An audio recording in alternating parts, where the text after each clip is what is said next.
Shalom, saudara Kristus Tuhan, bertemu kembali dengan saya Kersaugo di channel ini. Puji Tuhan. Bagaimana kabar kita semuanya? Semoga kita baik-baik saja ya. Amin. Saudara Kristus Tuhan, kalau selama ini kita selalu mendengarkan penjelasan-penjelasan yang keliru terhadap Yesus Kristus dari beberapa ustadz yang ada di Indonesia ini, dan kita mendengar mereka mengatakan bahwa Yesus itu atau Isa Al-Masih itu hanya nabi, hanya utusan, hanya manusia biasa dan dia bukan Tuhan. Pada kesempatan ini saya akan mengajak kita melihat satu video dari seorang mantan ustadz. Dia menjelaskan tentang siapa Isa Al-Masih itu dengan sangat detail, dengan sangat akademis, dan sangat-sangat dapat dipertanggungjawabkan kebenarannya. Oleh karena itu, seperti apa videonya? Simak sampai selesai ya. Tuhan memberkati kita semua. Selamat menyaksikan.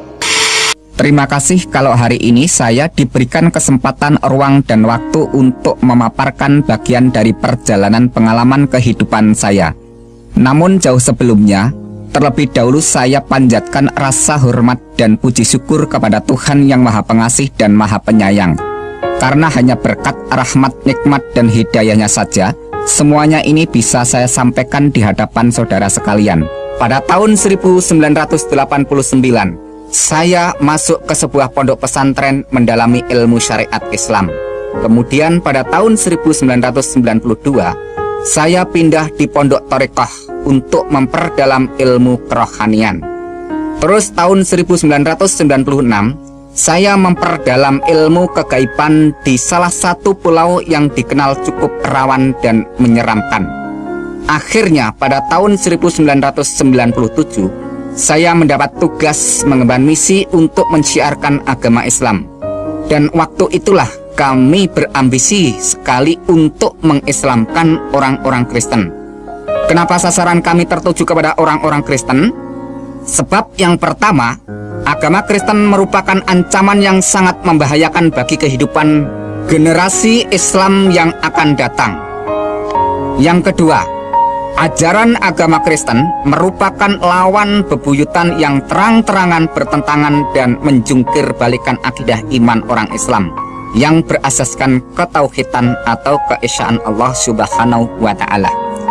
Di manakah letak pertentangan dan di manakah letak kontradiksi pernyataan iman orang Islam dan iman orang Kristen? Saya ajak saudara-saudari yang terkasih untuk bersama-sama saya membaca dan membuka kitab Al-Quran supaya saya tidak dituding asal bunyi atau asbun. Pertentangan yang pertama, masalah dogma Trinitas atau Tritunggal, yaitu Allah Bapa, Allah Anak, Allah Roh Kudus. Hal ini dikecam keras oleh Al-Quran. Laqad kafara alladziina qalu innallaha salisu salasa wa ma min ilahin illa ilahum wahid, yang artinya sesungguhnya kafirlah orang-orang yang mengatakan bahwasanya Allah salah satu dari yang tiga, padahal sekali-kali tidak ada Tuhan selain Tuhan yang Esa. Quran Surat Al-Maidah ayat yang ke-73. Dengan demikian disebut kafir kalau ada orang yang mengatakan Allah itu tiga. Sebab iman orang Islam menegaskan bahwa Allah itu Esa. Qul huwallahu ahad, katakanlah dialah Allah yang Maha Esa. Quran Surat Al-Ikhlas ayat yang pertama. Pertentangan yang kedua, agama Kristen mengajarkan bahwa Allah itu mempunyai anak yang disebut dengan istilah anak Allah. Hal ini disangkal keras oleh Al-Quran. Lam yalid wa lam yulad, dia Allah tidak beranak dan tidak pula diperanakan. Quran Surat Al-Ikhlas ayat yang ketiga disambung dengan ayat berikut ini. Rabbina matakhadha sahibata wala walada, Tuhan tidak beristri dan Tuhan tidak beranak. Quran Surat Al-Jin ayat yang ketiga. Pertentangan yang ketiga, Kristen menekankan bahwa Isa Al-Masih itu Allah atau Tuhan. Inilah yang sangat ditolak oleh seluruh lapisan umat Islam dari golongan orang yang paling awam sampai ke tingkat golongan orang cendekiawan. Sebab hal itu sangat dikecam oleh Al-Quran dengan keras dan tegas. Laqad kafara alladziina qalu innallaha wal masihu ibnu Maryam. Sesungguhnya telah kafirlah orang-orang yang mengatakan sesungguhnya Allah ialah Al-Masih putra Maryam. Quran Surat Al-Maidah ayat yang ke-72. Pertentangan yang keempat, orang Kristen mengimani dan mempercayai bahwa Yesus atau Isa itu mati dibunuh. Hal ini juga disanggah dengan tegas oleh Al-Quran.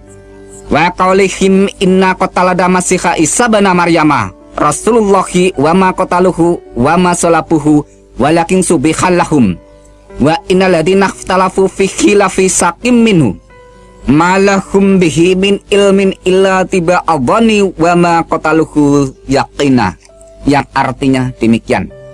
Dan karena ucapan mereka, sesungguhnya kami telah membunuh Al-Masih Isa putra Maryam, Rasul Allah. Padahal mereka tidak membunuhnya dan tidak menyalibnya, tetapi orang yang diserupakan dengan Isa bagi mereka. Sesungguhnya orang-orang yang berselisih paham pembunuhan Isa benar-benar dalam keraguan-raguan tentang yang dibunuh itu. Mereka tidak mempunyai keyakinan tentang siapa yang dibunuh itu, kecuali mengikuti persangkaan belaka. Mereka tidak pula yakin bahwa yang mereka bunuh itu adalah Isa. Quran Surat An-Nisa ayat yang ke-157. Pertentangan yang berikutnya yaitu yang kelima. Kitab orang Kristen yang dipegang sekarang sudah tidak suci atau asli lagi, karena sudah disembunyikan dan dirubah dengan pernyataan ayat Al-Quran. Ya ahlal kitabi qad ja'akum rasuluna yubayyinu lakum katsiran mimma kuntum tukhafuna minal kitabi wa ya'fu an katsirin qad ja'akum minallahi nurun wa kitabum mubin. Hai ahli kitab, sesungguhnya telah datang kepadamu rasul kami menjelaskan kepadamu banyak dari sisi Alkitab yang kamu sembunyikan dan dibiarkannya. Sesungguhnya telah datang kepadamu cahaya dari Allah dan kitab yang menerangkan. Quran Surat Al-Maidah ayat yang ke-15 yang disambung dengan ayat berikut ini.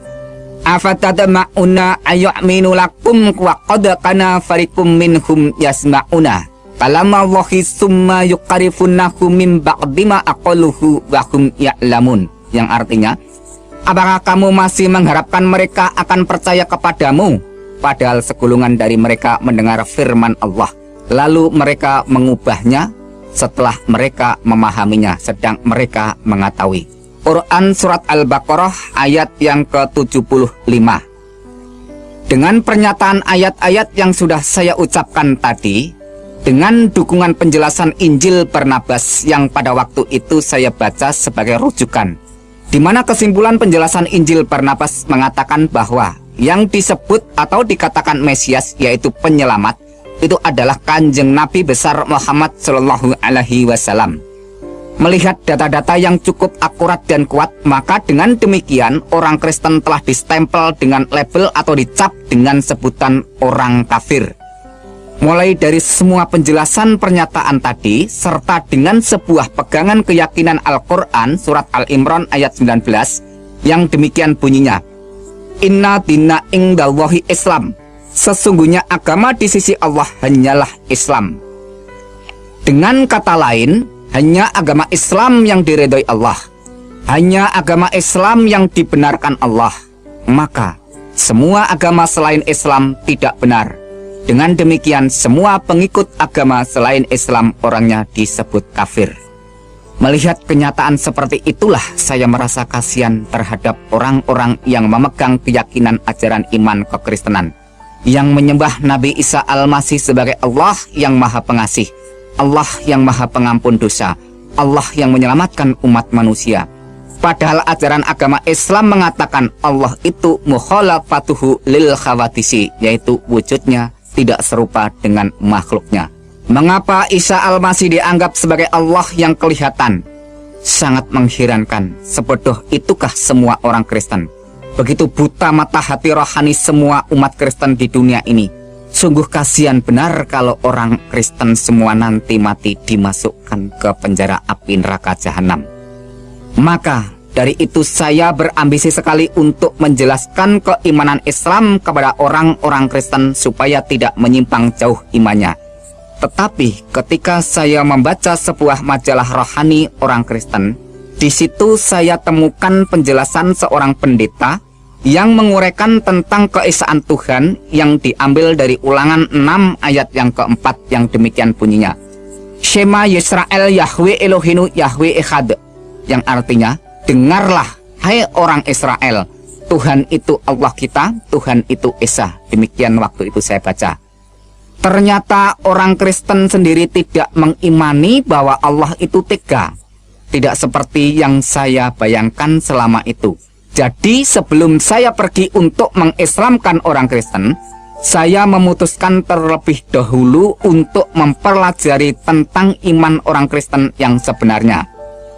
Di awal tahun 1997 itulah, secepatnya saya melangkah keluar rumah, berangkat menuju ke salah satu daerah Jawa Tengah untuk syiar agama Islam, dengan sasaran langsung terjun campur dan berbaur ke rumah orang Kristen untuk mendialogkan keyakinan, keimanan, dan kebenaran ilahi yang hakiki.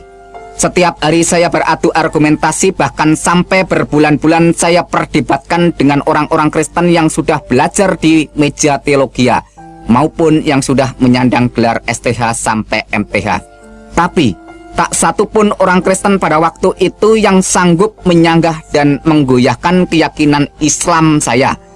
Bahkan seringkali saya serang dengan bermacam-macam pertanyaan yang membuat mereka geliputan dan keteteran di dalam memberikan jawaban yang selalu berputar-putar dan sangat menyimpang dari sasaran kebenaran yang semakin membingungkan pikiran saya. Namun, sampai suatu hari saat saya habis sholat duhur, saya memonitor dan memantau dari kejauhan jalannya ibadah orang-orang Kristen. Saya berpikir lucu, aneh, sangat menggelikan, pakai nyanyian-nyanyian, tepuk tangan, dan tangis-tangisan. Saya malah dibuat bertambah kebingungan bercampur keheranan dan penasaran. Setelah tangisnya pada reda, semua orang bergiliran mengucap syukur dengan suara yang keras. Di situ sungguh-sungguh saya perhatikan atas semua yang diucapkan, dan kedengaran di dalam telinga saya semua lafal kata yang diucapkan sama. Seingat saya demikian kata-kata bunyinya. Ya Tuhan, kami mengucap syukur atas kasih karunia keselamatan yang telah Tuhan anugerahkan kepada kami. Kata-kata inilah yang terus terngiang-ngiang siang dan malam di dalam telinga saya. Akhirnya menjadi bahan perenungan untuk pertimbangan dan perhatian. Di dalam perenungan saya menemukan sebuah kesimpulan bahwa semua orang Kristen sudah menerima anugerah keselamatan. Sedangkan saya masih terus berdoa siang dan malam minta-minta untuk diberi keselamatan. Allahumma inni as'aluka selamatan fid dunya wal akhirah. Ya Allah, berikanlah aku keselamatan di dunia dan di akhirat. Rabbana atina fid dunya hasanah wa fil akhirati hasanata wa qina adzabannar. Ya Tuhan, berikanlah kami kebaikan di dunia dan kebaikan di akhirat. Wa qina adzabannar, dan jauhkanlah kami dari azab atau siksa neraka jahanam. Di samping itu, saya juga mendoakan Kanjeng Nabi Muhammad serta keluarganya supaya diselamatkan. Allahumma sholli ala syahidina Muhammad wa ala ali syahidina Muhammad. Ya Allah, berikanlah keselamatan kepada junjungan Kanjeng Nabi besar Muhammad Sallallahu Alaihi Wasallam, dan selamatkan juga kepada seluruh keluarga Kanjeng Nabi Muhammad. Dari situ saya bertambah semangat untuk mengkaji lebih dalam pernyataan ayat-ayat Al-Quran. Mulai dari surat Al-Fatihah sampai surat Anas. Yang saya bacakan langsung aja surat Al-Fatihahnya, demikian bunyinya. Bismillahirrahmanirrahim. Alhamdulillahirabbil alamin arrahmanirrahim maliki yaumiddin. Iyyaka na'budu wa iyyaka nasta'in ihdinas siratal mustaqim. Siratal ladzina an'amta 'alaihim ghairil maghdubi 'alaihim waladdallin. Itu bunyi Al-Fatihah. Demikian bunyi surat Anas. Bismillahirrahmanirrahim. Qul a'udzu birabbin nas malikin nas ilahin nas min syarril waswasil khannas alladzi waswisu fi sudurin nasi minal jinnati wan nas. Itu bunyi surat An-Nas. Nah, perlu saudara ketahui di mana penekanan surat Al-Fatihah terletak pada ayat yang kelima dan yang keenam, yang mana manusia diperintahkan untuk menyembah dan meminta pertolongan hanya kepada Allah saja. supaya manusia diberi hidayah atau petunjuk oleh Allah, jalan yang lurus. Iyyaka na'budu wa iyyaka nasta'in, ihdinas siratal mustaqim. Iyyaka na'budu wa iyyaka nasta'in. Hanya kepadamulah kami menyembah dan hanya kepadamulah kami mohon pertolongan. Pertolongan apakah yang saya minta ini? Ihdinas siratal mustaqim. Tunjukilah kami ke jalan yang lurus. Di manakah jawaban mengenai tentang permohonan atau permintaan supaya saya diberi petunjuk jalan yang lurus itu? Maka pada waktu itu saya buka-buka pernyataan ayat-ayat Al-Quran. Dan akhirnya saya temukan jawaban permohonan saya mengenai tentang permintaan diberi jalan yang lurus. Wa innahu la'ilmu lisya'ati fala tamtaruna biha wa tabi'uni hadha siratum mustaqim. Wa innahu la'ilmu lisya'ati. Dan sesungguhnya Isa benar-benar memberikan pengetahuan tentang hari kiamat. Fala tantaruna biha, dan jangan ragu-ragu tentang hari kiamat itu. Wa tabi'uni hadha siratum mustaqim, dan ikutlah aku, inilah jalan yang lurus. Itu artinya, yaitu di dalam surat Az-Zukhruf ayat yang ke-61. Jadi jawaban yang saya mohon terletak di sini, bahwa saya minta diberi petunjuk jalan yang lurus. Ihdinas siratal mustaqim, tunjukilah kami ke jalan yang lurus. Dijawab oleh Allah dalam pernyataan surat Al-Zukhruf ayat yang ke-61 yang berbunyi, wa tabi'uni hadas siratum mustaqim, ikutlah aku, inilah jalan yang lurus. Ya, Allah sudah memberikan jawaban kepada saya untuk memberikan petunjuk jalan yang lurus, yaitu ikutlah aku, inilah jalan yang lurus. Wa tabi'uni hadas siratum mustaqim. Tapi yang menjadikan suatu perenungan dan menjadikan suatu penekanan untuk saya pertimbangkan dalam pernyataan ayat ini, yaitu kata-kata wa innahu la ilmu lisya'ati. Dan sesungguhnya Isa itu benar-benar memberikan pengetahuan tentang hari kiamat. Sungguh ini menjadikan suatu perenungan bagi saya. Siapa sebenarnya Isa itu? Menurut laporan Al-Quran diterangkan bahwa Isa itu benar-benar memberi pengetahuan tentang hari kiamat. Padahal kalau menurut pernyataan surat Al-Luqman ayat yang ke-34 demikian bunyinya, innallaha indahu ilmu lisya'ati wa nudazzilu ghais, yang artinya sesungguhnya Allah hanya pada sisinya sajalah pengetahuan hari kiamat itu. Dengan kata lain, bahwa pengetahuan tentang hari kiamat itu hanya Allah yang mengetahui. Dengan lain kata, hanya Allah yang tahu tentang hari kiamat. Tetapi mengapa Isa juga mengetahui tentang hari kiamat? Pada saat itu saya bertanya-tanya, lalu siapakah sebenarnya sosok manusia yang bernama Isa Al-Masih itu? Akhirnya terus saya buka-buka ayat Al-Quran, sebenarnya siapa Isa Al-Masih itu?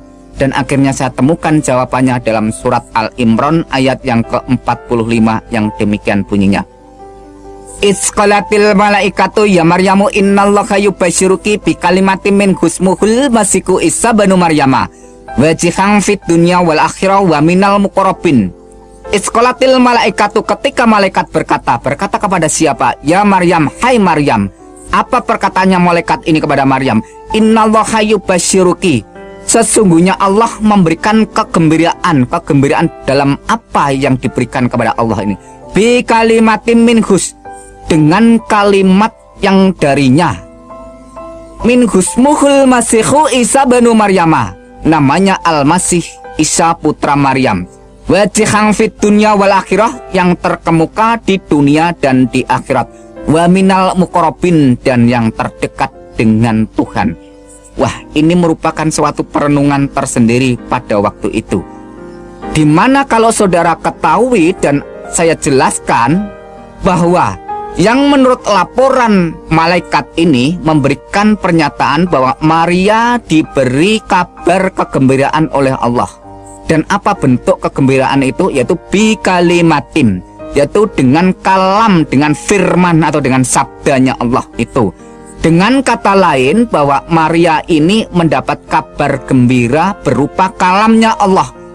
Maka saya renungkan pada waktu itu, kalau begitu yang dikandung Maria itu adalah kalamnya Allah, firmannya Allah, Maka dengan kata lain bahwa kalam yang ada di dalam gua Garbo maupun di dalam kandungan Maria yang menjadi manusia lahir itulah yang disebut sebagai Mesias atau penyelamat. Dengan kata lain saya jelaskan sekalian bahwa kalam yang menjelma menjadi manusia atau kalam yang menjadi manusia itu melakukan karya penyelamatan, maka dia disebut Al-Masih. Karena dia sebagai penyelamat, maka dia disebut dengan kata lain terkemuka di dunia dan di akhirat. Itulah yang saya renungkan pada waktu itu. Akhirnya saya terus bertanya-tanya, sebenarnya siapakah Isa ini? Kalau menurut keterangan dan menurut pengakuan setiap orang percaya maupun orang yang beragama apa saja, bahwa hanya Allah lah yang mempunyai kedudukan kehormatan tertinggi di dunia dan di akhirat. Orang yang mempunyai kekuasaan terkemuka di dunia dan di akhirat itu hanya Allah. Tetapi kenapa Isa ini dinyatakan dan dilaporkan serta disaksikan bahwa Isa itu punya kedudukan terkemuka di dunia dan di akhirat? Padahal menurut pernyataan ayat Al-Quran yang jumlahnya ribuan itu, tidak ada seorang nabi pun atau rasul pun bahkan sampai malaikat pun dinyatakan oleh Al-Quran terkemuka di dunia dan di akhirat, kecuali hanya Isa Al-Masih putra Maryam. Siapakah sebenarnya Isa ini? Akhirnya saya buka-buka terus dan akhirnya saya temukan jawabannya di dalam surat An-Nisa ayat 171 yang saya ambil poinnya saja. Innamal masihu Isa bin Maryam Rasulullah wa kalimatu alqaha ila Maryam wa ruhu minhu, yang artinya sesungguhnya Al-Masih Isa putra Maryam itu adalah utusan Allah dan kalimatnya yang disampaikan kepada Maryam dan roh darinya. Di sini ada kata-kata sesungguhnya Al-Masih Isa putra Maryam itu adalah utusan Allah. Pengertian utusan Allah setelah saya renungkan dengan penerangan firman Tuhan, maka kata utusan ini adalah kalam yang menjadi manusia atau firman yang menjadi manusia melakukan karya penyelamatan, menyelamatkan umat manusia, maka itu disebut istilah utusan. Maka dengan kata lain bahwa firman yang menjadi manusia melakukan karya penyelamatan atau penebusan atau pembebasan supaya manusia itu tidak masuk neraka, maka dia disebut utusan Allah. Dengan kata lain bahwa pribadi sosok oknum Isa Al-Masih itulah yang dijadikan alat oleh Allah untuk melakukan karya penyelamatan. Maka dengan demikian Isa disebut utusan Allah.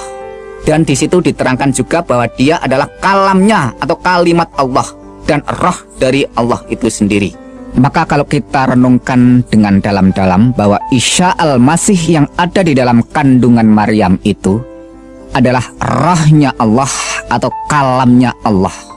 Jadi bukan hasil hubungan dari siapapun, melainkan langsung dinyatakan oleh Al-Quran bahwa Isa itu adalah kalamnya Allah dan rohnya Allah. Kalau kita lihat lebih dalam bahwa semua manusia mulai dari Adam dan sampai sekarang dan seterusnya, bahwa semuanya itu dijadikan dari tanah atau bahasa Arabnya syal-syal. Maka lain dengan pernyataan Al-Quran mengenai tentang Isa Al-Masih ini, yaitu terjadi atau muncul dengan pernyataan kalam maupun rohnya Allah. Maka dengan demikian terus saya renungkan lebih dalam. Dari situ bisa saya simpulkan bahwa ayat di atas tadi yang saya bacakan menyatakan bahwa Isa Al-Masih itu utusan Allah, Isa Al-Masih itu firman Allah, Isa Al-Masih itu roh Allah. Ayat itu juga didukung hadis Sahih Bukhari nomor 1496 dan hadis Anas bin Malik halaman 72 yang demikian bunyinya, Isa fa'inahu Rasulullah wa kalimatuh. Isa itu sesungguhnya roh Allah dan kalam Allah. Wah, Isa itu adalah roh Allah dan kalam Allah. Ini merupakan suatu kesaksian seseorang yang tidak bisa diragukan, karena yang bersaksi, yang menyatakan dan menerangkan ini adalah Kanjeng Nabi Muhammad SAW itu sendiri. Oleh sebab itu terus saya renung-renungkan, dan di samping itu saya juga membaca pernyataan hadis Sahih Muslim dan hadis Sahih Bukhari yang mengatakan demikian, Walladzi nafsi biyadihi la yusikana ayang jilafikum ibnu Maryam hakamam muksiton. Demi Allah yang jiwaku di tangannya, kata Muhammad, sesungguhnya telah dekat masanya Isa anak Maryam akan turun di tengah-tengah kamu. Dia akan menjadi hakamam muksiton, akan menjadi hakim yang tegak atau hakim yang adil atau hakim yang lurus. Yaitu bisa saudara baca di hadis Sahih Muslim nomor 127 atau hadis Sahih Bukhari nomor 1090. Kembali timbul sebuah pertanyaan lagi di dalam hati saya pada waktu itu. Siapakah sebenarnya Isa Al-Masih itu? Karena kalau menurut pernyataan di dalam Al-Quran bahwa Allah itulah hakim yang seadil-adilnya. Alaihissallahu bi'ahkamil hakimin. Bukankah Allah hakim yang seadil-adilnya? Yaitu Quran surat At-Tin ayat yang ke-8. Mengapa Isa Al-Masih dinyatakan dan disaksikan baik itu Al-Quran maupun Kanjeng Nabi Muhammad sendiri sebagai hakim yang seadil-adilnya?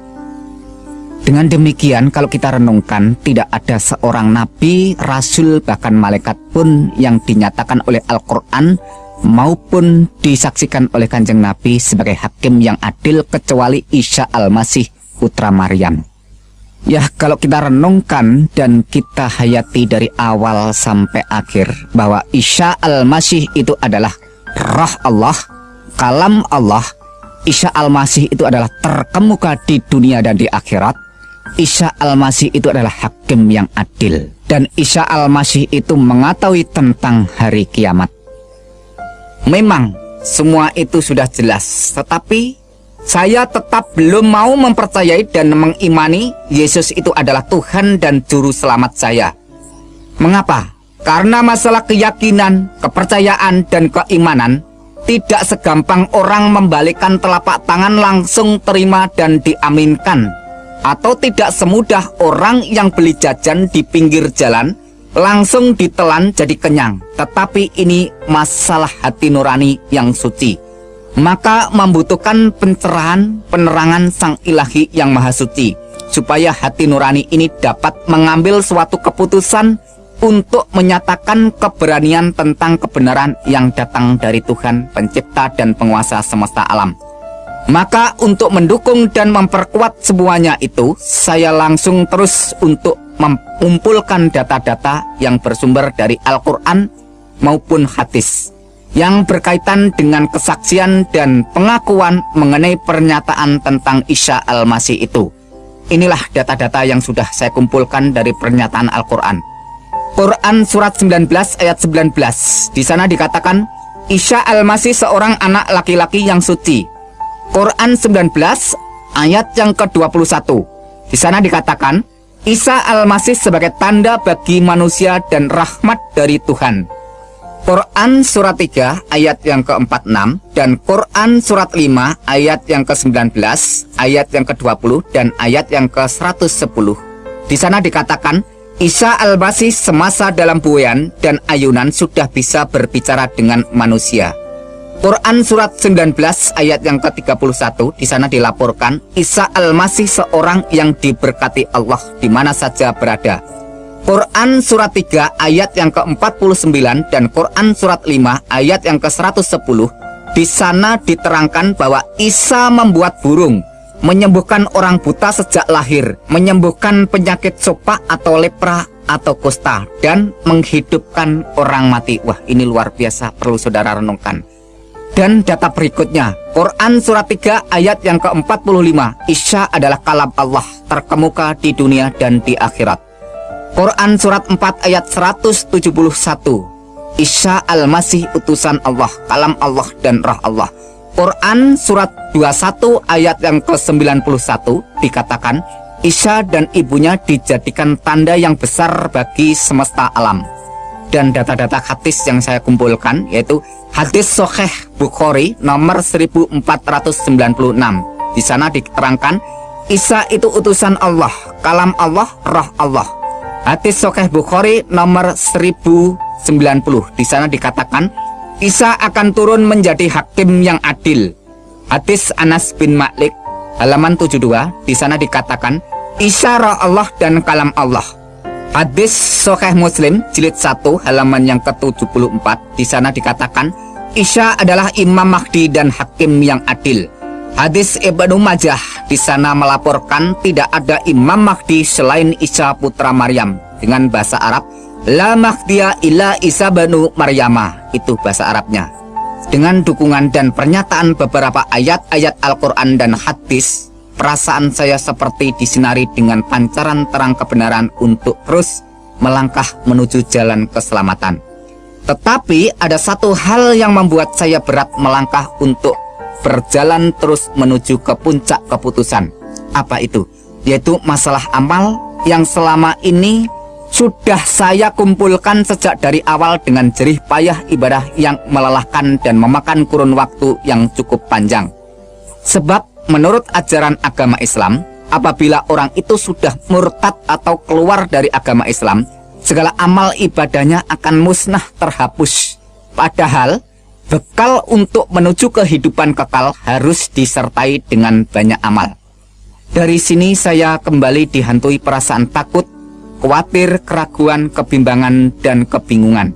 Saya lantas terus kembali buka-buka kitab hadis maupun kitab Al-Quran. Pada saat saya membuka hadis Sahih Muslim, ada suatu pernyataan hadis yang menjelaskan tentang masalah amal, yang demikian bunyinya. Ang Jabir qala sami'tum Nabiya sallallahu alaihi wasallam yaqulu la yudakhilu ahadam minkum amaluhul jannah wala yujiruhu minan nar wala ana illa birahmatin minallah, yang artinya dari Jabir radhiyallahu anhu, katanya dia mendengar Nabi Shallallahu Alaihi Wasallam bersabda, bukan amal seseorang yang memasukkannya ke surga atau melepaskannya dari neraka, termasuk juga aku, kata Kanjeng Nabi. Lantas bagaimana? Illa birahmatin minallah, kecuali dengan rahmat Allah. Hadis Sahih Muslim nomor 2412 sampai 2414. Dengan kata lain, saya simpulkan bahwa hadis tadi menerangkan bahwa seseorang itu masuk neraka atau masuk surga bukan ditentukan oleh amal, melainkan illa birahmati minallah, kecuali dengan rahmat Allah. Dan Al-Quran pun juga menyatakan dengan jelas, yaitu Quran surat 44 ayat yang ke-40 sampai ke-42, yang demikian bunyinya. Inna yaumal fasli mikatuhum ajma'in. Sesungguhnya hari keputusan atau hari kiamat itu adalah waktu yang dijanjikan bagi mereka semuanya. Dilanjutkan ayat berikutnya. Yaumal la yuqni maulan amaulan syai'in walahum yungsarun, yang artinya yaitu hari yang seorang karib tidak dapat memberi manfaat kepada karibnya sedikit pun, dan mereka tidak akan mendapat pertolongan. Dan dilanjutkan ayat berikutnya, illa ma rahimallahu innahu huwal azizur rahim, yang artinya kecuali orang-orang yang diberikan rahmat oleh Allah, sesungguhnya dialah yang maha perkasa lagi maha penyayang. Nah, kesimpulan dari Quran surat Ad-Dukhan ayat yang ke-40 sampai 42 menyatakan pada hari keputusan atau hari penghakiman atau hari pengadilan, tak seorang pun kerabat dekat yang bisa memberi manfaat atau memberikan pertolongan kecuali orang yang diberi rahmat oleh Allah. Ternyata setelah saya renungkan, menurut pernyataan Quran surat 19 ayat 21, bahwa Isa itulah yang dijadikan tanda bagi manusia dan sebagai rahmat dari Allah. Qala kadzalika qala rabbuka huwa alayya hayyinun walinaj'alahu ayatal linnas wa rahmatan minanna wa kana amran maqdiyah, yang artinya Jibril berkata, demikianlah Tuhanmu berfirman, hal itu adalah mudah bagiku, dan agar dapat kami menjadikan suatu tanda bagi manusia dan sebagai rahmat dari kami. Dan hal itu adalah suatu perkara yang sudah diputuskannya. Waduh, luar biasa. Akhirnya sudah tidak saya ragukan lagi, sudah saya tidak bimbangkan lagi mengenai tentang pernyataan ayat-ayat Al-Quran maupun hadis yang menerangkan atau menyaksikan atau melaporkan siapakah sebenarnya Isa Al-Masih itu. Maka di tahun 1997 itu pun secepatnya saya mengambil keputusan dengan tegas menyatakan iman bahwa Yesus Kristus itu adalah benar-benar Tuhan dan Juru Selamat saya secara pribadi, serta Tuhan dan Juru Selamat seluruh umat manusia. Dengan demikian, segeralah saya minta dibaptis sebagai tanda pertobatan dan pengakuan iman saya menjadi pengikut Yesus Kristus. Sekarang resmilah saya menjadi pengikut Yesus Kristus. Perasaan senang dan tenang selalu mengalir di dalam iman dan rohani saya. Sebab Al-Quran pun juga mengakui, Itzqalallahu ya Isa ini mutawafika warafi'uka ilayya wa mutahhiruka minal ladina kafaru wa ja'ilul ladina tabaqafaqal ladina kafaru illa yaumil qiyamah. Yang artinya, ketika Allah berfirman, hai Isa, sesungguhnya aku akan menyampaikan kamu kepada akhir ajalmu dan mengangkat kamu kepadaku serta membersihkan kamu dari orang-orang kafir dan menjadikan orang-orang yang mengikuti kamu di atas orang-orang kafir hingga hari kiamat. Ini saya renungkan bahwa pengikutnya Isa itu menurut laporan dan keterangan Al-Quran surat Al-Imran ayat yang ke-55 memberikan pernyataan bahwa pengikut Isa Al-Masih itu diberi kedudukan dan status kehormatan di atas orang-orang kafir, atau dengan kata lain, di atas orang-orang yang tidak percaya. Dengan demikian, pengikut Nabi Isa, pengikut Isa Al-Masih itu menurut laporan Al-Quran tadi bahwa pengikutnya dimuliakan, ditinggikan kedudukannya di atas orang-orang kafir. Jelas dan singkatnya bahwa pengikut Isa Al-Masih itu dimuliakan di atas orang-orang yang tidak percaya. Sampai kapankah pernyataan ini? Menurut ayat berikutnya dijelaskan, illa yaumil qiyamah, sampai hari kiamat. Jadi perlu saudara ketahui bahwa sampai saat ini belum terjadi hari kiamat. Maka dengan demikian, siapa saja yang mau percaya dan mau menjadi pengikut Isa Al-Masih dinyatakan oleh Al-Quran dimuliakan di atas orang-orang kafir. Maka dengan pernyataan ayat-ayat Al-Quran dan penjelasan hadis itu, iman saya sebagai pengikut Yesus Kristus semakin dikuatkan dan mantap. Sebab masalah keselamatan kalau sampai ditunda-tunda hingga ajal tiba, akibatnya akan fatal dan gagal total sampai kekal. Sesal dan kesal tiada artinya karena sudah tidak ada jalan keluarnya. Karena itu saya cepat-cepat bertobat sebelum terlambat. Sebab Al-Quran sendiri sudah mengingatkan semua orang dengan tegas dan keras. Wa iminkum ila wariduha kana ala rabbika katmam magdiyah. Dan tidak seorang pun daripadamu melainkan mendatangi neraka. Hal itu bagi Tuhanmu adalah suatu kepastian yang sudah ditetapkan.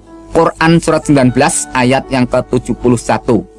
Bisa saudara baca di dalam tafsir Al-Azhar oleh Profesor Dr. Hamka. Di sana ditegaskan dengan jelas bahwa semua orang masuk neraka, tidak pandang bulu dia berbuat baik atau berbuat jahat, semuanya dinyatakan masuk neraka. Nah, kenapa semua orang masuk neraka? Karena ada ayat Al-Quran yang berbunyi demikian, innahu mayati rabbahu mujrimang fa innalahu jahannam la yamutu fiha wala yahya. Yang artinya, sesungguhnya barang siapa datang kepada Tuhannya dalam keadaan berdosa, maka sesungguhnya baginya neraka jahanam. Ia tidak mati di dalamnya dan tidak hidup. Yaitu Quran surat 20 ayat yang ke-74. Nah, dengan kata lain bahwa setiap orang itu kalau ada dosa menghadap Tuhan, maka baginya adalah neraka jahanam. Di sana tidak diterangkan dosa besar atau kecil, berat atau ringan, asal manusia itu sudah berbuat dosa, maka akibatnya adalah neraka jahanam kalau sampai datang di hadapan Tuhan. Setelah saya pelajari di dalam Alkitab bahwa Yesus itu mati untuk menanggung dosa umat manusia, dan di situ setelah 3 hari bangkit kembali, maka dengan demikian Yesus Kristus memberikan pernyataan, man amana wa atamada khalas wa ma lam yu'miyudan.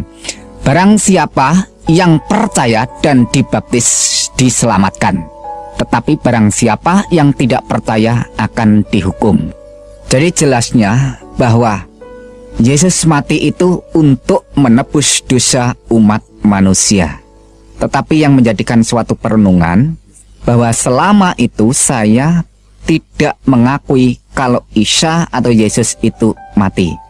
Namun setelah saya renungkan kembali dalam pernyataan Al-Quran bahwa Isa itu benar-benar lahir, benar-benar mati, dan benar-benar bangkit. Hal semacam ini diterangkan oleh Quran surat Maryam ayat yang ke-33, yang di sana langsung saya terjemahkan bahasa Indonesianya saja. Dan kesejahteraan semoga dilimpahkan kepadaku, maksudnya adalah Isa Al-Masih. Pada hari aku dilahirkan, yaitu pada hari Isa Al-Masih dilahirkan. Pada hari aku meninggal, yaitu pada hari Isa Al-Masih meninggal. Dan pada hari aku dibangkitkan, yaitu pada hari Isa Al-Masih dibangkitkan, hidup kembali. Dengan kesimpulan kronologis ayat di atas, pertama, dilahirkan atau hidup, kedua, meninggal atau mati, ketiga, bangkit atau keluar dari kubur, dan keempat, hidup kembali, alias realita kenyataan bahwa yang hidup kembali setelah mengalami kematian itu bukan setan, bukan siluman, dan bukan tipuan, melainkan benar-benar Isa. Jadi yang jelas urut-urutannya lahir, meninggal, bangkit, hidup kembali. Dan sekarang kita buka lagi Quran surat Al-Imran ayat yang ke-55. Kita ambil poinnya saja. Hai Isa, sesungguhnya aku akan menyampaikan kamu kepada akhir ajalmu dan mengangkat kamu kepadaku. Dengan kata lain, kesimpulannya, Allah akan menyampaikan ajal atau kematian Isa, dan Allah akan mengangkat Isa kepadanya. Jadi di sini juga jelas urut-urutannya, mati, diangkat. Dengan kata lain, mati dulu baru diangkat. Jadi dengan jelas Al-Quran menyatakan bahwa Isa itu benar-benar mati dan benar-benar diangkat. Sesuai dengan pernyataan Alkitab itu sendiri bahwa Tuhan Yesus Kristus sadar benar-benar apa yang akan terjadi dan apa yang akan dialami pada dirinya. Ia telah mengatakan kepada para muridnya terlebih dahulu sebelum sesuatu terjadi. Maksudnya sebelum sesuatu itu dialami kematiannya. Menurut pernyataan Yesus Kristus, pada waktu itu mengajak para muridnya, demikian katanya. Sekarang kita pergi ke Yerusalem dan anak manusia akan diserahkan kepada imam-imam kepala dan ahli-ahli Taurat. Dan mereka akan menjatuhi dia hukuman mati, dan mereka akan menyerahkan dia kepada bangsa-bangsa yang tidak mengenal Tuhan, supaya ia diolok-olokkan, disesah, dan disalibkan, dan pada hari yang ketiga ia akan dibangkitkan. Matius 20 ayat yang ke-18 sampai 19. Singkatnya, Yesus tahu dan sadar benar hadir dan perannya di dunia ini menjadi korban atau penebus dosa umat manusia. Dirinya itulah korban yang sesungguhnya, bukannya korban binatang seperti kambing atau domba, lembu atau sapi. Itu sudah tidak ada gunanya, tidak ada artinya sama sekali. Makanya orang Kristen sekarang tidak perlu ikut-ikutan tata cara upacara penyembelian korban binatang semacam itu. Kalau ada orang Kristen sekarang masih ikut-ikutan hal semacam itu, berarti tidak menghargai dan menghormati, bahkan menghina korban yang sejati Tuhan Yesus Kristus itu sendiri. Ingat pernyataan Tuhan Yesus Kristus dalam perjamuan malam. Ambillah, makanlah, inilah tubuhku. Minumlah kamu semua dari cawan ini, sebab inilah darahku, darah perjanjian yang ditumpahkan bagi banyak orang untuk pengampunan dosa. Matius 26 ayat 26 sampai 28. Dengan demikian, percaya iman sepenuh kepada Tuhan Yesus Kristus, orang itu hidupnya dijamin dengan pasti masuk surga. Tidak ada istilah kata mudah-mudahan masuk surga. Kenapa demikian? Sebab Tuhan Yesus Kristus sudah membuktikan bahwa ia sekarang ada di surga, bahwa ia sekarang berkuasa di surga. Inilah rahasia iman Kristen, kurban penyaliban, kematian, dan kebangkitan Tuhan Yesus Kristus. Kalau Yesus Kristus tidak bangkit hidup kembali, imannya orang Kristen mubazir, sia-sia. Sebab mengimani pribadi dan ajarannya tapi tidak membuktikan apa-apa. Mengajar kebangkitan tapi dia sendiri tidak bangkit. Mengajar atau menawarkan orang masuk surga, dia sendiri tidak membuktikan naik ke surga. Kalau begitu tidak ada bedanya dengan pemimpin-pemimpin agama lain. Tapi syukurlah semuanya itu telah dibuktikan dengan nyata oleh Yesus Kristus Tuhan dan Juru Selamat kita. Sebab yang sangat penting telah kusampaikan kepadamu, yaitu apa yang telah kuterima sendiri, bahwa Kristus telah mati karena dosa-dosa kita, sesuai dengan kitab suci. Sekarang bagaimana? Apakah saudara masih tidak percaya bahwa Yesus Kristus itu Tuhan? Baiklah, akan saya tunjukkan bukti yang bisa saudara lihat sendiri. Bukti bahwa Yesus itu Tuhan. Dia berjanji dengan pasti memasukkan semua orang ke surga yang percaya dan beriman kepadanya. Dan saudara ketahui sendiri, terbukti banyaknya orang bertobat dan beriman kepada Tuhan Yesus Kristus sejak dari zaman dulu hingga sekarang. Di antara salah satu sekian banyak orang adalah saya sendiri. Mungkin saudara berpikiran dengan berbagai macam penafsiran tentang diri saya pribadi. Ya, silahkan, itu sah-sah saja. Tapi perlu saudara ketahui dan saudara sadari bahwa orang-orang yang hidup di negara maju dan orang-orang yang hidup di negara modern itu adalah orang-orang yang ilmu pengetahuannya tinggi, orang-orang yang kaya, orang-orang yang terhormat, dan orang-orang yang terpandang. Tapi mengapa mereka semua itu mau percaya menyembah Yesus Kristus? Jawabnya sudah pasti jelas. Mereka itu semua tahu benar bahwa Yesus Kristus adalah Tuhan dan Juru Selamat seluruh umat manusia. Makanya mereka semua itu yang imannya sungguh-sungguh tidak akan pernah bisa digeser oleh keyakinan iman agama apapun. Sebab mereka semua mengetahui dan sadar benar bahwa hanya satu sosok pribadi saja yang bisa menyelamatkan orang dari siksa neraka, yaitu sosok pribadi yang berkuasa di surga dan di bumi. Siapakah dia? Yaitu Yesus Kristus yang adalah Tuhan dan Juru Selamat seluruh umat manusia yang percaya kepadanya. Jadi Tuhan Yesus Kristus itu bukan milik orang yang beragama Kristen saja, melainkan milik semua umat manusia yang percaya kepadanya. Bagaimana kalau ada orang yang nekat tetap tidak mau percaya? Apakah orang itu akan selamat? Dalam hal ini Tuhan Yesus Kristus menjawab dengan tegas, "Man amana wa atamata khalas wa ma lam yu'miyutian."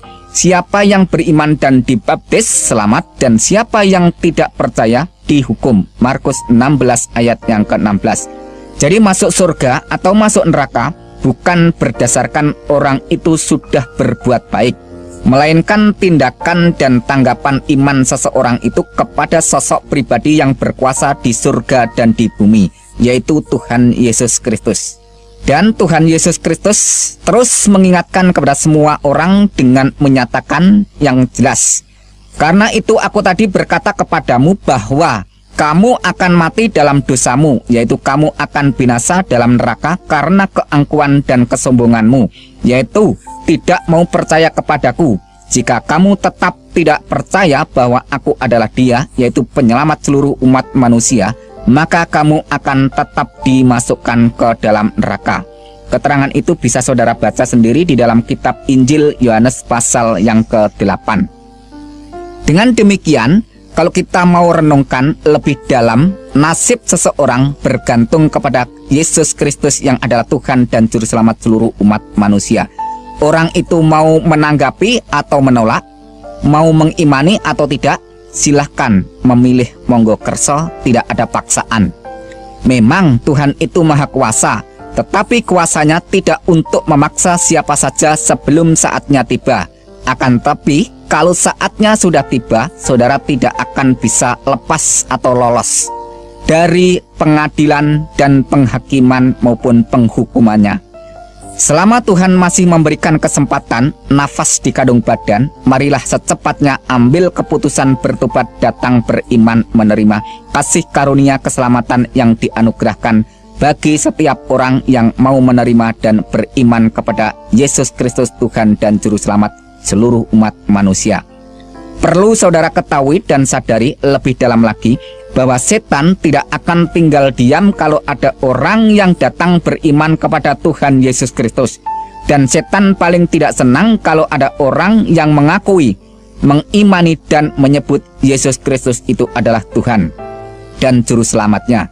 Sebab bagi setan merupakan kegagalan yang sangat fatal untuk mencari pengikut sebanyak-banyaknya orang untuk menemani setan di tempat neraka jahanam.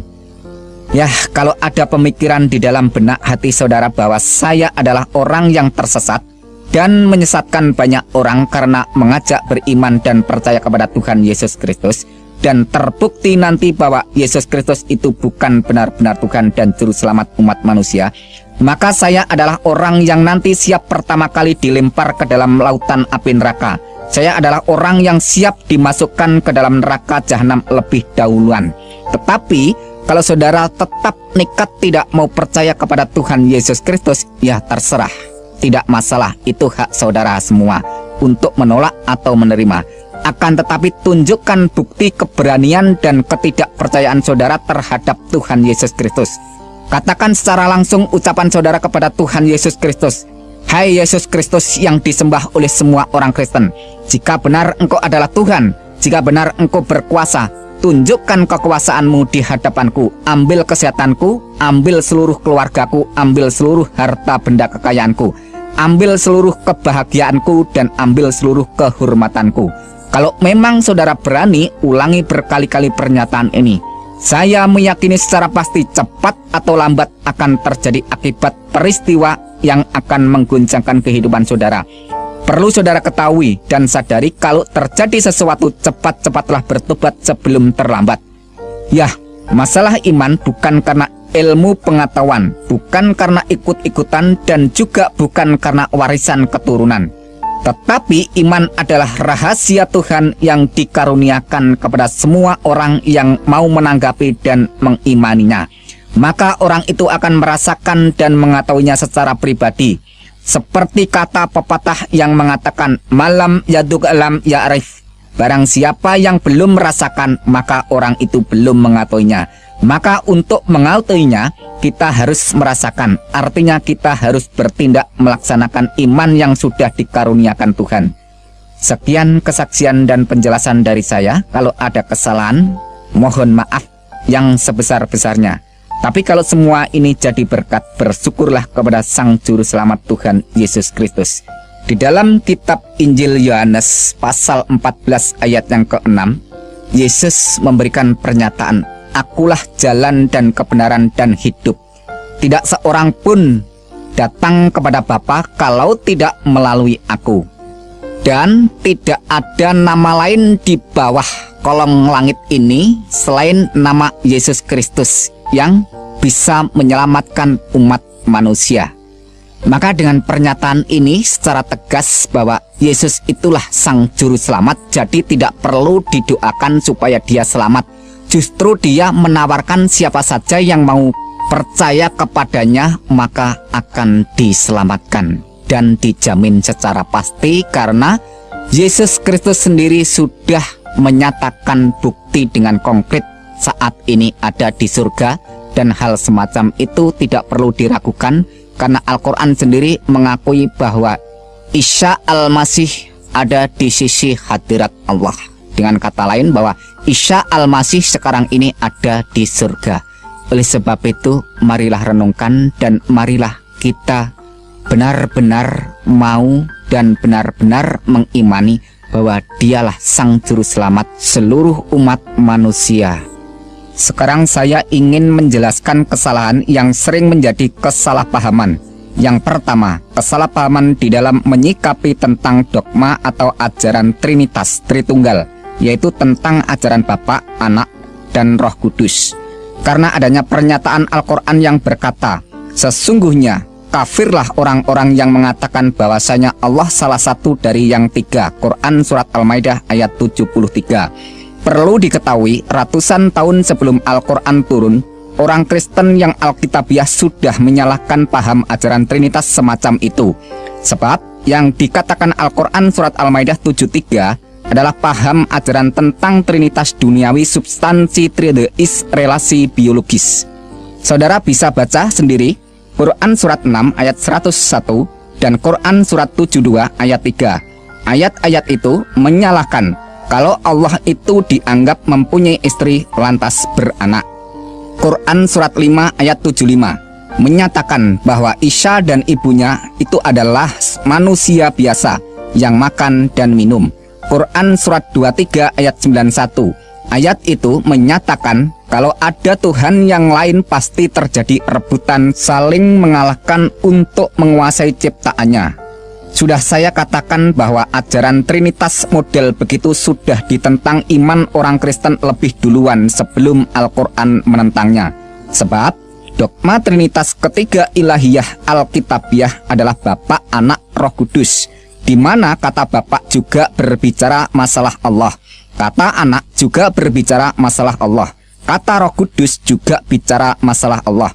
Jadi ketiganya tetap eksit berbicara tentang Allah, bukan membicarakan tentang ciptaan yang dituhankan, di mana kata Bapa berbicara tentang hakikat atau ausia oknum pribadi yang wajibul wujud, yang wajib ada keberadaannya. Kata Anak bicara tentang firman Allah yang nuzul atau turun menjadi manusia, yang melaksanakan karya keselamatan, menghapus dosa dan membebaskan bagi orang-orang berdosa. Kata Roh Kudus berbicara tentang rohnya Allah yang berdiam di dalam diri orang-orang yang beriman kepada Tuhan Yesus Kristus untuk memimpin, membimbing dan memampukan orang-orang itu supaya mentaati dan melaksanakan segala perintahnya. Apakah kalau ada orang yang beriman tentang ketiga hal semacam itu dikatakan syirik, musyrik, atau kafir? Bukankah Al-Quran juga memberikan pernyataan tentang adanya Allah, tentang adanya firman Allah, dan tentang adanya roh Allah? Ingat dan catat bahwa roh Allah atau Roh Kudus bukanlah malaikat Jibril. Di dalam Alkitab maupun di dalam Al-Quran, malaikat Jibril tidak pernah memperkenalkan dirinya adalah Roh Kudus atau roh Allah. Kesimpulannya, bahwa iman semua orang Kristen sejak dulu sampai sekarang hingga yang akan datang tetap berpedoman bahwa Tuhan itu Esa. Shema Yisrael Yahweh Elohinu Yahweh Echad, bahasa Arabnya Isma ya Israel Rabbu ilahuna Rabbu Ahad. Dengarlah, hai Israel, Tuhan itu sesembahan kita, Tuhan itu Esa. Silahkan baca sendiri Ulangan 6 ayat 4, Markus 12 ayat 29. Dengan demikian, orang Kristen lebih duluan beriman dan menyembah Tuhan yang Esa daripada pernyataan Al-Quran yang ratusan tahun baru menyerukan Qul huwallahu ahad. Katakanlah dialah Allah yang Maha Esa. Quran Surat Al-Ikhlas ayat pertama. Jadi pengajaran tentang Bapa, Anak, dan Roh Kudus bukanlah mengimani Allah itu jumlahnya 3 seperti aliran paganisme penyembah beberapa berhala yang dikecam Quran Surat An-Najm. Tetapi iman orang Kristen memberikan pengajaran yang lebih dalam tentang pernyataan keesaan Tuhan. Jelasnya dogma Trinitas Bapa, Anak, dan Roh Kudus mengajarkan keesaan Tuhan yang lebih dalam, sehingga orang itu lebih paham mengenal Tuhan yang Esa, karena Tuhanlah yang memperkenalkan dirinya. Inilah yang disebut teologi tingkat tinggi atau ilmu ketuhanan yang sangat dalam. Sekarang pernyataan iman Kristen tentang anak Allah yang sering disalahpahamkan pengertian dan penafsirannya oleh orang Islam, karena adanya pernyataan Al-Quran yang mengatakan Allah tidak beranak dan tidak diperanakan. Quran Surat Al-Ikhlas ayat 3. Tuhan kami tidak beristri dan dia tidak beranak. Quran Surat Al-Jin ayat yang ketiga. Bagaimana dia mempunyai anak padahal dia tidak mempunyai istri? Quran Surat Al-An'am ayat 101. Iman orang Kristen yang Alkitabiah lebih duluan menolak paham iman semacam itu, di mana ayat-ayat Al-Quran tadi kalau saudara teliti kembali menolak pernyataan anak Allah dalam konteks jasmaniah. Pengajaran tentang anak Allah semacam itu akan membingungkan semua orang, bahkan Al-Quran sendiri ikut keheranan dengan bertanya, bagaimana dia mempunyai anak padahal dia tidak mempunyai istri. Quran Surat Al-An'am ayat 101. Jadi anggapan Al-Quran pengertian kata anak Allah adalah anak secara jasmaniah, yaitu anak yang lahir karena Allah itu beristri. Pernyataan semacam itu kalau ditujukan kepada iman orang Kristen salah total dan salah besar. Di mana kata anak Allah dalam Alkitab bukan dalam pengertian anak secara jasmaniah, tetapi total non-duniawiyah. Juga bukan dalam arti biologis jasmani, tetapi anak terjadi secara adikodrati maha supranatural, yaitu kejadian seorang manusia yang asal mulanya adalah kalam Allah yang masuk di dalam rahim kandungan Maryam. Silahkan baca dan teliti lebih jeli Quran Surat 3 ayat 45 dan Quran Surat 4 ayat 171. Isa Al-Masih itulah satu-satunya manusia di dunia yang DNA-nya atau genetikanya langsung dari zat Allah, yaitu kalamnya Allah. Maka malaikat Jibril melaporkan bahwa dia adalah anak yang suci. Quran Surat 19 ayat 19. Padahal di dunia ini tidak ada manusia yang suci. Kalau toh ada manusia yang suci, hakikatnya bukanlah suci tetapi disucikan. Jadi jelas sekali beda makna dan arti. Jelasnya bahwa Yesus Kristus itu bukan ciptaan, bukan dicipta. Dalam hakikatnya yang adalah kalam Allah. Ratusan tahun sebelum Al-Quran turun, kitab Injil melaporkan lebih duluan dengan pernyataannya bahwa pada mulanya adalah firman. Firman itu ada di dalam hakikat Allah dan firman itu adalah Allah. Karena firman itu ada di dalam hakikat Allah, maka firman itu adalah Allah dan firman itu telah menjadi manusia. Silahkan baca Injil Yohanes 1 ayat 1 dan 14. Jadi kalau Yesus Kristus itu disebut anak Allah, bukan karena Allah itu mempunyai anak secara jasmani yang lahir dari istri Allah, tapi firman Allah yang menjadi manusia itulah disebut anak Allah. Bagaimana dengan Adam? Adam manusia pertama yang dibuat atau dicipta Tuhan dari sol-sol, yaitu bahan bakunya dari unsur tanah. Setelah itu manusia selanjutnya DNA atau genetikanya melalui pembuahan dari sperma pria dan sel telur wanita yang diproses dalam rahim kandungan perempuan. Kecuali manusia yang bernama Yesus Kristus yang DNA atau genetikanya langsung dari atas. Makanya Tuhan Yesus Kristus bersabda kepada semua manusia, kamu berasal dari bawah, aku dari atas. Kamu dari dunia ini, aku bukan dari dunia ini. Yohanes 8 ayat 23. Oleh sebab dia bukan dari dunia ini, melainkan dari atas, maka pada waktu dia meninggal, badan wadaknya tidak tertinggal di bumi.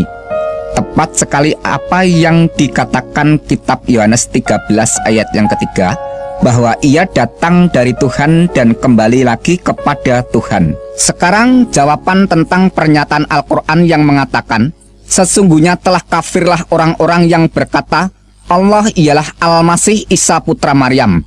Pernyataan semacam ini kita harus tahu terlebih dahulu duduk permasalahan kata Allah dan kata Tuhan. Kata Allah berbicara masalah ilahiyah, hakikat atau ausia oknumnya, yaitu zat wajibul wujud yang wajib ada keberadaannya. Sedangkan kata Tuhan berbicara masalah rububiyah, yaitu kekuasaan atau kuasa sang penguasa. Jadi kalau Yesus dikatakan Allah, itu mengacu pra keberadaannya atau sebelum keberadaannya menjadi manusia yang hakikat sebenarnya adalah firman. Karena dia itu hakikat yang sebenarnya adalah firman, maka sifatnya mukhalafatuhu lil khawadisi, yaitu tidak serupa dengan makhluk atau ciptaan. Kalau dia bukan ciptaan, lantas dia itu siapa? Dia adalah firman Allah yang menjadi manusia. Pada mulanya adalah firman. Firman itu di dalam hakikat Allah dan firman itu adalah Allah. Ingat dan catat bahwa firman itu adalah Allah. Lantas pernyataan ayat berikutnya menerangkan bahwa firman itu telah menjadi manusia. Yohanes 1 ayat 1 dan 14. Dan Quran surat 3 ayat 45, Quran surat 4 ayat 171, Al-Masih Isa putra Maryam itu adalah kalam Allah. Bahkan Rasulullah Muhammad SAW memberikan kesaksian bahwa Isa itu sesungguhnya roh Allah dan kalam Allah. Bisa saudara baca sendiri hadis Anas bin Malik dan hadis Sahih Bukhari 1496. Jadi jelas sekali baik Alkitab, Al-Quran dan hadis, ketiganya menyatakan bahwa Yesus Kristus atau Isa Al-Masih sebelum jadi manusia adalah kalam Allah. Sedangkan menurut kitab Injil Yohanes 1 ayat 1, firman Allah itu adalah Allah. Dan Yohanes 1 ayat 14 menerangkan bahwa firman itu telah menjadi manusia. Jadi Yesus Kristus disebut Allah karena dia adalah firman Allah. Sekarang kata Tuhan, Tuhan adalah kuasa atau kekuasaan sang penguasa. Seperti kalimat ini, Allahu Rabbul Alamin, artinya Allah Tuhan alam semesta atau Allah adalah penguasa alam semesta. Jadi kata Tuhan itu berasal dari kata Rabb yang artinya penguasa. Sekarang hubungkan dengan pengakuan dan pernyataan Yesus Kristus. Kepadaku telah diberikan segala kuasa di surga dan di bumi. Jelasnya Yesus Kristus berkata, aku berkuasa di dunia dan di akhirat.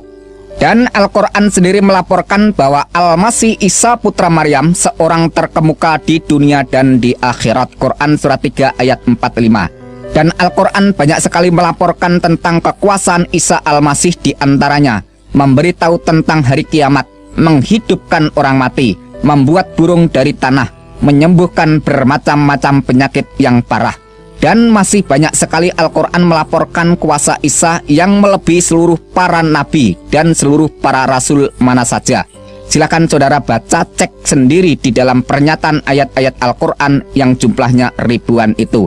Jadi yang disangkal Quran surat Al-Maidah ayat 72, wujud kemanusiaannya Isa Al-Masih, yaitu anak Maryam. Sebab Allah itu bukan anak Maryam. Allah itu ada sebelum segala sesuatu ada. Tepat sekali bahwa Tuhan Yesus Kristus sendiri juga berkata, aku adalah yang awal dan yang akhir. Jelasnya, segala sesuatu belum ada, Yesus Kristus sudah ada. Dan segala sesuatu tidak ada, Tuhan Yesus Kristus tetap ada. Karena dia itu sang maha ada, asyar hayah, dan yang mengadakan segala sesuatu yang tidak ada menjadi ada. Maka dia berhak disembah dan wajib disembah, kalau tidak malah berdosa. Sekarang masalah Alkitab yang sering dituding sudah tidak asli lagi karena sudah dirubah. Yang berdasarkan keterangan Quran surat 3 ayat 78, Quran surat 4 ayat 46, Quran surat 5 ayat 13, Quran surat 5 ayat 15, Quran surat 3 ayat 71, Quran surat 2 ayat 75, dan Quran surat 2 ayat 41 dan 42. Silakan saudara baca dan teliti sendiri bahwa semua yang dikecam dan disalahkan Al-Quran bukan kitabnya, melainkan orang-orangnya yang tidak setia melaksanakan ajaran Alkitab, bahkan sering mengajarkannya dengan kepalsuan dan kebohongan.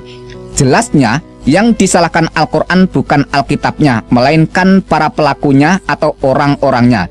Sebab semasa Rasulullah Muhammad SAW masih hidup, tidak pernah mempermasalahkan Alkitab yang sudah beredar di zaman itu, dan juga tidak pernah melarang, menegur, dan mencegah siapa saja yang membaca Alkitab.